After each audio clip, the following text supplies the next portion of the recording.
네, 인사드리겠습니다. 안녕하십니까? 네, 제가 그 수양회 때 찬양 사회 때부터 시작해서 이렇게 앞에서 자주 인사를 드리는 것 같습니다. 자주 인사드려도 언제나 이 자리는 부담이 되는 것 같고요. 그래서 지금 다들 수양회 다녀오신 지 얼마 안 돼서 성령 충만하실 때 이제 또 바로 제가 말씀 차례가 와서 좀 부담스러운데, 그래도 제가 아닌 하나님께서 그냥 저를 통해서 말씀하신 거라고 생각하시고 들어주시면 감사하겠습니다. 지난주에 그 한진 형제님이 그 장로 형제님들 매주 말씀 준비하시는데 그 굉장히 존경스럽다 뭐 이렇게 말씀하셨는데, 혼자 뒤에서 제 다음 차례였잖아요. 그래서 뒤에서 혼자 막 끄덕끄덕하면서 격한 공감을 좀 하고 있었습니다. 그래서 저는 주제 선정에 있어서부터 좀 고민이 많았는데요.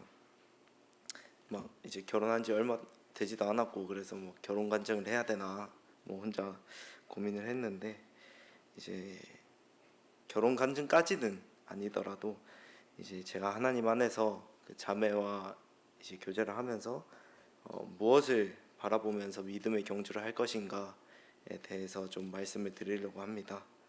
그래서 목차로는 첫 번째로 이제 그리스도인의 비전, 그리고 나는 하나님의 영광을 위해서 섬겨왔는가, 그리고 하나님 안에서의 사모하는 일이 무엇인지에 대해서 좀 말씀드리도록 하겠습니다.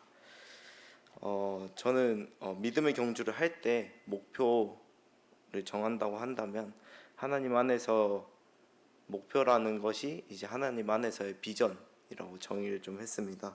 그래서 그런 비전이라는 것은 무엇이냐, 이제 유의어로는 뭐 희망, 포부, 가능성 이런 것들이 있는데, 근본적으로 비전이라는 뜻 자체는 시선이고 시야라는 뜻입니다.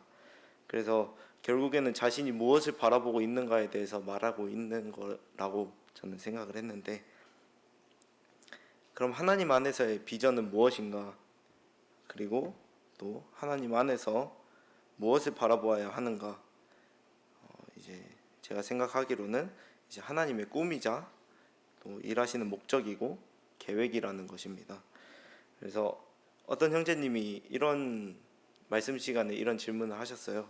이제 아브라함이 자신의 땅을 버리고 하나님의 명령을 따라 가족들과 함께 그 약속의 땅으로 떠나라고 하셨을 때 이제 성도님들도 올인하고 따라갈 수 있겠냐라는 질문을 하셨는데, 거기에 대한 답변으로는 당연히 할 수 있다. 이제 하나님이 직접 나한테 와서 그렇게 말씀하신다면 아무리 그 작은 믿음을 가진 형제고 자매더라도 따를 수밖에 없지 않겠냐, 이런 말씀을 하셨습니다. 그래서 결국에는 하나님의 마음을 우리가 아냐 모르냐에 대해서 그것이 중요한 키포인트라고 생각이 되고요. 또 결국에는 하나님의 뜻, 그리고 하나님이 무엇을 갈망하고 계시는지, 또 궁극적인 목적이 무엇인지를 알아보는 것이, 알고 그것을 따라가는 것이 중요하다고 생각됩니다. 그래서 첫 번째로는 이제 하나님의 목적은 무엇인가, 또 우리 인생들의 창조의 목적은 무엇인가, 그 질문의 답은 바로 하나님의 영광을 위해서입니다. 함께 읽어보겠습니다. 골로새서 1장 16절입니다. 시작. 만물이 그에게서 창조되되 하늘과 땅에서 보이는 것들과 보이지 않는 것들과 혹은 왕권들이나 주권들이나 통치자들이나 권세들이나 만물이 다 그로 말미암고 그를 위하여 창조되었고, 여기 마지막 줄에 그로 말미암고 그를 위하여 창조되었고 라는 말씀처럼 이제 저희는 하나님을 위하여 창조되었다는 것을 볼 수 있습니다. 하지만 그럼에도 불구하고 아담과 하와를 통해서 죄가 들어왔고, 더 이상 하나님을 위한 삶이 아닌 정말 저희의 욕심을 위한, 저희가 주인된 그런 삶을 살아오기 시작했습니다. 이사야 43장 21절에는 이 백성은 내가 나를 위하여 지었나니 나를 찬송하게 하려 함이라 라고 말씀하고 계십니다. 마찬가지로 에베소서 1장 3절에서 6절 말씀으로는 제가 읽겠습니다. 찬송하리로다 하나님 곧 우리 주 예수 그리스도의 아버지께서 그리스도 안에서 하늘에 속한 모든 신령한 복을 우리에게 주시되 곧 창세전에 그리스도 안에서 우리를 택하사 우리로 사랑 안에서 그 앞에 거룩하고 흠이 없게 하시려고 그 기쁘신 뜻대로 우리를 예정하사 예수 그리스도로 말미암아 자기 아들들이 되게 하셨으니 이는 그가 사랑하시는 자 안에서 우리에게 거저 주시는 바 그의 은혜의 영광을 찬송하게 하라는 것이라. 이 구절에서는 이제 조금 더 명확하게 인간을 창조하신 목적에 대해서 볼 수 있습니다. 그래서 결국에는 저희를 창조하신 목적은 그리고 이스라엘을 택하신 목적은 하나님을 찬송하게 하기 위해서 창조하시고 선택하신 것을 볼 수 있습니다. 그래서 세상의 기초를 지으시기 전에 하나님께서는 이미 하나님께서 찬양 받으시기로 결정하셨고 또 이를 위해서 우리를 택하시고 구원까지 하시기로 결정을 하셨습니다. 이제 저희는 하나님의 영광을 즐거워하고 드러내고 하나님 자체를 즐거워하도록 창조되었습니다. 저희가 창세기 1장 한번 보시겠습니다. 창세기 1장은 양이 많아서 따로 적지는 않았고요. 눈으로 따라와 주시면 감사하겠습니다. 창세기 1장 4절 빛이 하나님이 보시기에 좋았더라. 하나님이 빛과 어둠을 나누사. 그리고 10절 하나님이 뭇을 땅이라 부르시고 모임물을 바다라 부르시니 하나님이 보시기에 좋았더라. 또 12절입니다. 땅이 풀과 각기 종류대로 씨 맺는 채소와 각기 종류대로 씨 가진 열매 맺는 나무를 내니 하나님이 보시기에 좋았더라. 18절입니다. 낮과 밤을 주관하게 하시고 빛과 어둠을 나뉘게 하시니 하나님이 보시기에 좋았더라. 21절입니다. 하나님이 큰 바다 짐승들과 물에서 번성하여 움직이는 모든 생물을 그 종류대로 날개 있는 모든 새를 그 종류대로 창조하시니 하나님이 보시기에 좋았더라. 25절입니다. 하나님이 땅의 짐승을 그 종류대로 가축을 그 종류대로 땅에 기는 모든 것을 그 종류대로 만드시니 하나님이 보시기에 좋았더라. 마지막 31절입니다. 하나님이 지으신 그 모든 것을 보시니 보시기에 심히 좋았더라. 저녁이 되고 아침이 되니 이는 여섯째 날이니라. 이렇게 창세기 1장에서는 하나님이 보시기에 좋았다고 7번 말씀하십니다. 한 번만 더 따라와 주시면 감사하겠습니다. 1장 3절에 하나님이 이르시되 빛이 있으라 하시니 빛이 있었고, 다음 7절입니다. 하나님이 궁창을 만드사 궁창 아래의 물과 궁창 위의 물로 나뉘게 하시니 그대로 되니라. 다음 11절입니다. 하나님이 이르시되 땅은 풀과 씨 맺는 채소와 각기 종류대로 씨 가진 열매 맺는 나무를 내라 하시니 그대로 되어. 뒤에 몇 구절 더 있는데 시간상 다 읽지는 않고 여기에 보시는 것처럼 하나님이 보기 좋았다고 말씀하시는 것 앞에 하나님이 말씀하신 대로 그대로 되었다고 성경에 말씀하고 계십니다. 앞서 보신 말씀과 같이 결국에는 하나님의 목적대로 그대로 되니라 라고 그 창조물들이 피조물들이 목적을 이룰 때 하나님께서 보기 좋았다 라고 말씀하시는 것을 저희가 창세기를 통해서 알 수 있습니다. 이와 같이 하나님께서 창조하신 목적대로 저희가 존재할 때 하나님을 기쁘게 하시는 존재라는 것을 기억하게 됩니다. 네, 두 번째로는 하나님이 일하시는 동기에 대해서 살펴보고자 합니다. 먼저 에스겔서 36장 22절 23절입니다. 같이 읽겠습니다. 시작. 그러므로 너는 이스라엘 족속에게 이르기를 주 여호와께서 이같이 말씀하시기를 이스라엘 족속아 내가 이렇게 행함은 너희를 위함이 아니요 내가 들어간 그 여러 나라에서 더럽힌 나의 거룩한 이름을 위함이라. 여러 나라 가운데에서 더럽혀진 이름 곧 너희가 그들 가운데에서 더럽힌 나의 큰 이름을 내가 거룩하게 할지라. 내가 그들의 눈앞에서 너희로 말미암아 나의 거룩함을 나타내니 내가 여호와인 줄을 여러 나라 사람이 알리라. 주 여호와의 말씀이니라. 네, 한 구절 제가 읽겠습니다. 내 이름을 위하여 내가 노하기를 더디할 것이며 내 영광을 위하여 내가 참고 너를 멸절하지 아니하리라. 보라, 내가 너를 연단하였으나 은처럼 하지 아니하고 너를 고난의 풀무불에서 택하였노라. 나는 나를 위하며 나를 위하여 일을 이룰 것이라. 어찌 내 이름을 욕되게 하리요? 내 영광을 다른 자에게 주지 아니하리라. 네, 에스겔에서는 우상으로 말미암아 더럽혀진 하나님의 이름을 위하여 일하시는 것을 볼 수 있습니다. 정말 네, 백성들을 위해서가 아닌 더럽혀진 그 하나님의 이름을 위해서 일하시는 것, 이것이 하나님이 일하시는 동기라는 것을 저희가 볼 수 있습니다. 결국에는 저희는 하나님의 영광을 위해서 존재하고 하나님의 이름을 찬양하기 위한 존재라는 것입니다. 11절 말씀 한번 보시겠습니다. 마지막에 하반절에 내 영광을 다른 자에게 주지 아니하리라. 하나님은 저희를 아까 말씀드린 것처럼 창세 전부터 찬양받으시기로 결정하셨고 또 저희에게 영광 받으시기 위해서 저희를 창조하셨습니다. 하지만 이제 가장 먼저 그 사탄이 이 영광을 받기 위해서 반역을 하였고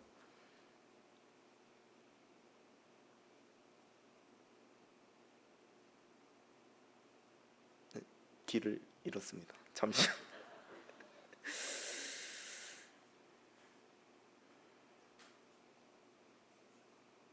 네. 저희가 알다시피 이제 사탄이 그 자리에 앉으려고 먼저 반역을 다들 했다고 알고 계시잖아요. 그래서 하나님께서 이사야 말씀에서 이제 명확하게 내 영광을 다른 자에게 주지 않겠다고 말씀하십니다. 그렇다면 이제 저희가 지금 하나님의 영광을 위한 동기를 가지고 섬기고 있는지에 대해서 좀 살펴볼 필요가 있다고 생각을 합니다. 이제 그리스도인의 삶은 이제 오직 하나님의 영광을 위해서 종으로 살아가야 되는데 정말 내가 섬기는 일을 내가 아닌 정말 하나님을 위해서 섬기고 있는 것이 맞는가 생각을 해보게 됩니다. 여기 앞에 보이시는 것처럼 이제 짧게 저 간증을 좀 드리려고 하는데 이제 저희는 하나님의 영광을 위하여 살지 않으면 결국에는 저의 영광을 위해서 살게 되는 것 같습니다. 그래서 내가 인정받고 내가 존경받고 또 칭찬받고 싶은 이 마음은 결국은 성경에 나오는 단어들을 쓰자면 내가 경배받고 찬양받는 결국엔 하나님의 자리에 내가 앉고 싶어하는 그런 죄악된 본성 중 하나입니다.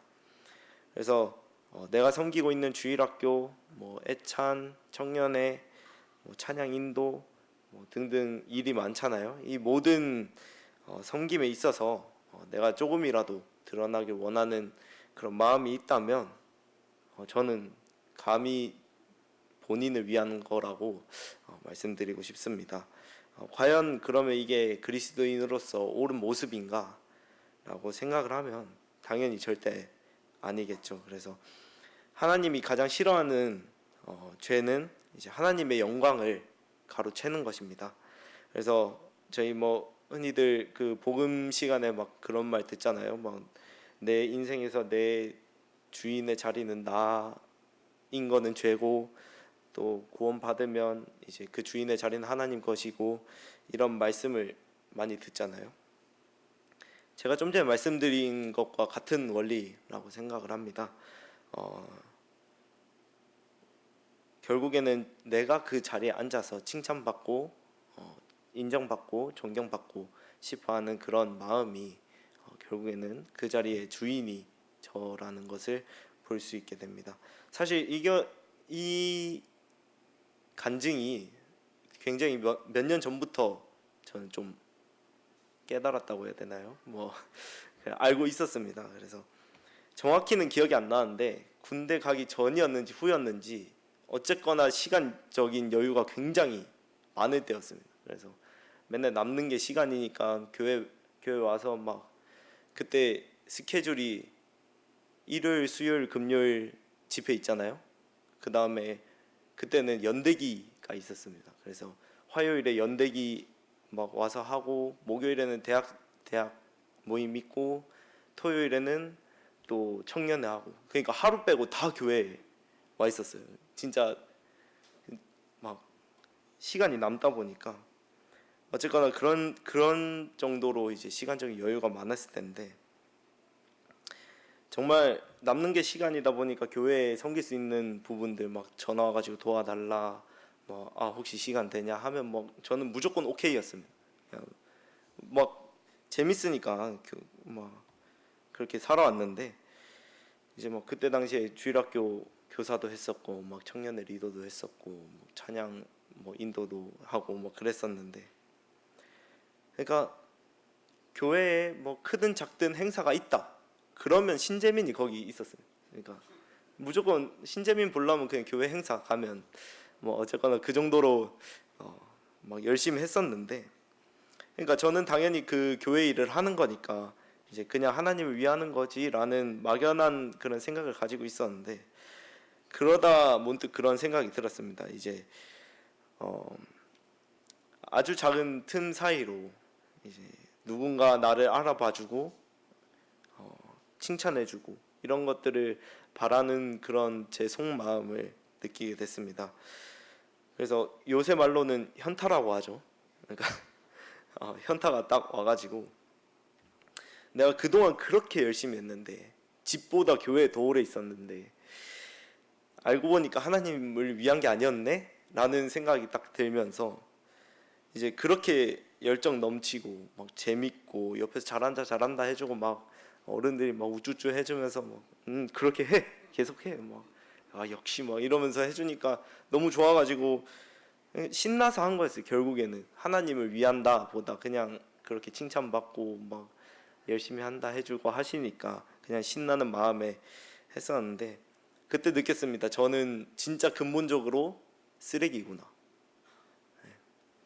그러니까 겉으로 결국에는 그냥 이쁘게 포장해 놓은 쓰레기였어요. 그래서 제가 영광받고 칭찬받고 그런 거 얼마나 달콤합니까? 네. 너무 맛있죠. 그러니까 사탄이 그거를 받으려고 반란을 일으킨 거겠죠. 그래서 저는 저 스스로 하나님의 자리를 탐한 자라는 결론을 내리게 되었습니다. 그래서 이런 사실을 느끼면서 이제 더 하나님의 그 사랑과 은혜가 크다는 것을 좀 더 현실적으로 느끼게 되었고요. 그래서 결국에는 하나님의 영광을 살아가는 사람이 하나님 마음에 합한 자라는 것을 알게 되었습니다. 그래도 이거를 알았다고 해서 제가 말씀드렸잖아요. 아주 오래전에 이거를 알았다고 벌써 한 4년 된 것 같은데 사람 잘 안 바뀌더라고요. 그래서 앞으로 계속 노력을 하겠지만 이제 정말 저의 영광이 아니고 하나님의 영광을 위해서 그리고 나의 삶의 동기가 하나님을 위해서라는 것을 알고 살아가는 것과 모르고 그저 내가 칭찬받고 계속 살아가는 것과의 차이점은 분명히 있다고 생각을 합니다. 그래서 이 시간 다시 돌아볼 수 있는 시간이 되었으면 좋겠고요. 그렇다면 이제 하나님의 동기를 알았다면 이제 저희가 하나님을 이름을 위해서 하나님의 영광을 위해서라는 동기를 알았잖아요. 그래서 이제 그 다음은 어떻게 살아야 되냐 그러면 하는 게 다음 단계라고 생각합니다. 그래서 이제 하나님은 우리를 향한 목적은 구원이 아니세요. 제 결론은 그렇습니다. 이 성경의 목적도 구원이 끝이 아니라고 생각을 합니다. 하나님의 영광 돌리기 위한 삶인데 그러기 위해서는 죄인인 저희에게 구원이 필요하기 때문에 그리스도를 보내셨다고 생각을 합니다. 그래서 구원은 하나의 수단이라고 할까요? 그렇지 궁극적인 목적은 아닌 것을 보게 되었습니다. 그렇다면 이제 저는 무엇을 해야 될까라는 고민을 하게 됐는데 그 고민의 답을 여기 보시는 것처럼 사모하는 일이라고 정의를 좀 했는데요. 앞서 말씀드린 것 같이 이제 하나님은 이제 저희를 단순하게 구원을 하는 데서 끝나는 게 목적이 아니었습니다.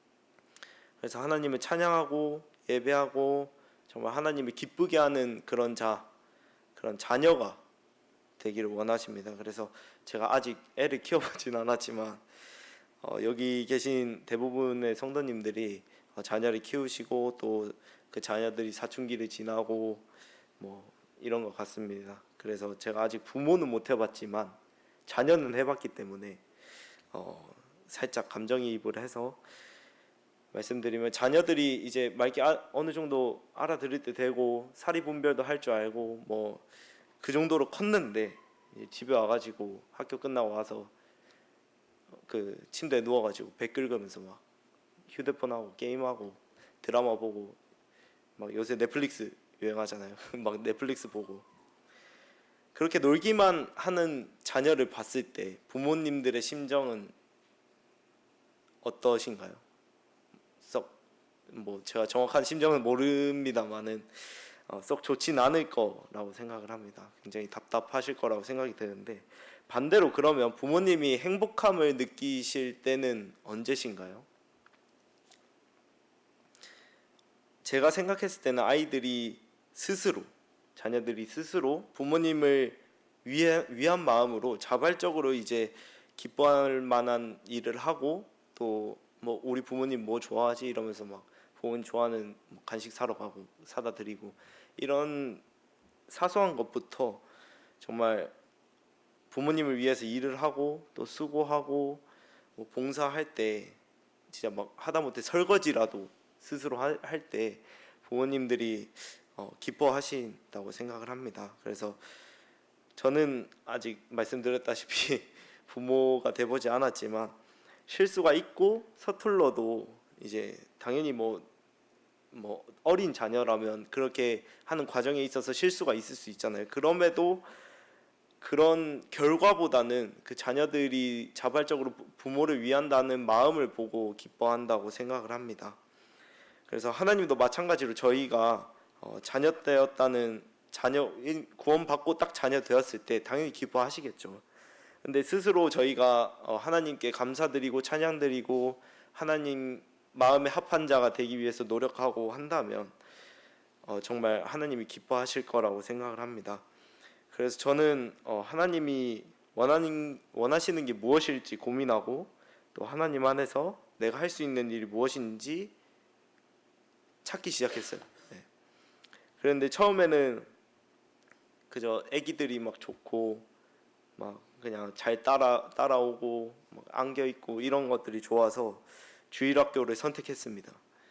그래서 뭐 얼마나 귀여운가요? 엄마 아빠가 하지 말라는 거 막 몰래 사탕 하나 주면서 꼬시고 막 놀러 가자 꼬시고 막 좋다고 따라오는 그 모습들 보면서 그 나쁜 삼촌 자처하면서 그 뭐 애기들이랑 노는 게 얼마나 저는 좋았습니다.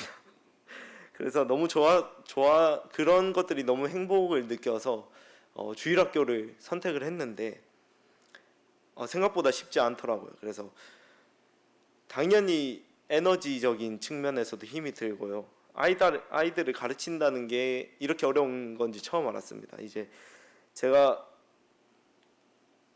풀고 그 아이들이 이해할 수 있도록 단어들을 풀고 풀었는데도 말씀을 전하면 선생님 그게 뭐예요? 선생님 그게 뭐예요? 약간 이런 질문들이 오고, 이제 집중력도 엄청 짧아가지고 뭐 하다가 갑자기 뭐 선생님 화장실 할래요? 선생님 뭐 하면 안 돼요? 막 이러면서 집중력도 굉장히 안 좋습니다. 알 수 없는 이유로 삐지고요, 막 싸우고요. 힘들더라고요. 저는 차마 애들한테 화를 못 내서 뭐 쉽게 말해서 먹힌 것 같아요, 애들한테. 그랬는데 그러면서도 이제 내가 주일학교 때 저랬겠거니 형제자매님들이 힘드셨겠거니 약간 그런 마음을 했는데 이 자리 빌어서 사과를 드리겠습니다. 네. 그래서 저는 이 길을 과연 가는 게 맞나, 그냥 단순히 아이들이 좋다는 이유로 이렇게 주일학교를 섬기는 게 맞나라는 생각을 한동안 했었습니다. 그래서 근데 제 결론은 학교에서도 이제 보면 여러 분야의 선생님들이 계시잖아요. 뭐 보건 선생님 계시고 교장 교감 선생님 계시고 뭐 국영수 가르치는 선생님 계시고 상담 선생님 계시고 다양하게 계신데 이 주일학교도 마찬가지로 아이들을 가르친다라는 데 국한되진 않더라고요. 그래서 저는 아까 말씀드렸다시피 애들 원하는 거 해주고 막 꼬시고 놀아주고 이런 거 좋아했는데 저는 말을 잘하거나 이래서 막 가르침의 은사는 없다라고 생각을 합니다. 그래서 아이들을 돌보고 또 다른 교사들이 아이들을 잘 가르칠 수 있는 환경을 만들어 줄 수 있도록 뒤에서 도와주고 그런 것들이 제가 잘할 수 있는 부분이고 또 그런 일들을 사모한다라는 것을 알게 되었습니다. 그러다가 이제 저희 자매랑 교제를 하다가 이제 비전에 대해서 얘기를 했었는데 이제 제가 주일학교에서 이제 뒤에서 서포트 해주고 뭐 아이들을 뭐 뒤치다꺼리 해주는 그런 것처럼 이제 저희 가정을 통해서 성도님들을 돌아보고 또 위로하고 깊은 교제를 또 개인적으로 또 편하게 할 수 있고 그런 가정이 되기를 원했습니다. 그렇게 얘기를 했었는데 물론 이런 결과가 나오는 데는 다른 이유가 더 컸는데 그런 거는 시간이 부족해서 개인적으로 또 말씀드릴 기회가 있으면 드리도록 하겠습니다. 그래서 그런 가정을 개방하고 또 시간과 물질을 쓰는 것이 쉽지는 않다고 생각을 합니다. 그렇지만 그럼에도 저희가 이런 선택을 한 것은 이제 하나님 앞에 드리기 원한다는 것을 고백드리고 또 사용되기를 원해서 이런 비전을 품게 되었습니다. 또 저희 가정을 사용하시겠다고 하면 언제든지 사용하실 수 있도록 노력하고 또 나중에 하나님 앞에 나아갔을 때 그 마음에 합한 그런 가정이 될 수 있기를 소망하는 마음이 있습니다. 오늘 저의 간증을 통해서 저희가 무엇을 바라봐야 되는지 또 무엇을 사모해야 되는지 정말 개개인이 생각해 보실 수 있는 그런 시간이 되었으면 좋겠고 또 부족하지만 처음 말씀드린 것처럼 제가 아닌 하나님이 그냥 저를 통해서 하신 말씀이라고 생각해 주시면 감사하겠습니다. 이상으로 말씀 마치도록 하겠습니다. 감사합니다.